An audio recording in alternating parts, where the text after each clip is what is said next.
Every time he wanted to feed her, he had to cross multiple layers of barriers. That small window was the only way mother and daughter could communicate, as their daughter was born with Steinberg syndrome. The outside air was toxic to her. She could only breathe after the air had passed through a purifier to be completely clean.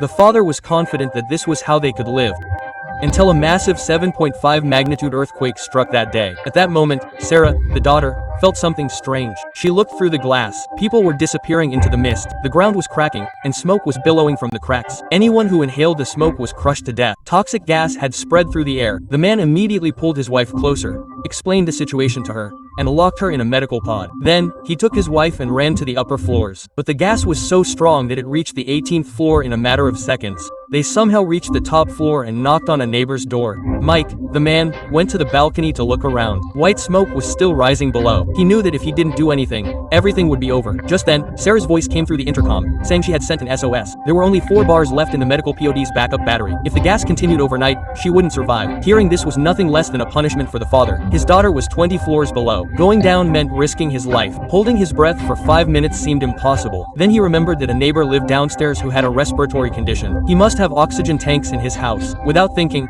he threw himself down the ventilation shaft. The toxic gas had reached his neck, but he didn't stop. As soon as he landed, he started searching for the tank. Then, a dead body lay in front of him. Mike stopped when he saw the face of the same neighbor, but there was no time. More than 2 minutes had passed. He felt like he was going to suffocate. Just then, he found an oxygen tank in another room. He quickly put on his mask and took a deep breath. He then went down again. He replaced the battery in the medical pod, and his daughter was relieved. But the danger wasn't over. The gas had reached such a high level that he had to refill the oxygen tank and get a new battery. He was about to leave when suddenly, a whistle rang through the air. He headed towards the sound. A large convoy was passing outside. Upon asking, he learned it was the military. The city was being evacuated. The entire area was shrouded in toxic smoke. The military captain, seeing his old oxygen tank, offered him a new one. Then he gestured for him to come with him, but the man shook his head. "My family is still down there." The captain looked at him for a moment, then turned away. Just then, Mike stopped him. There was no fear in his eyes, only hope.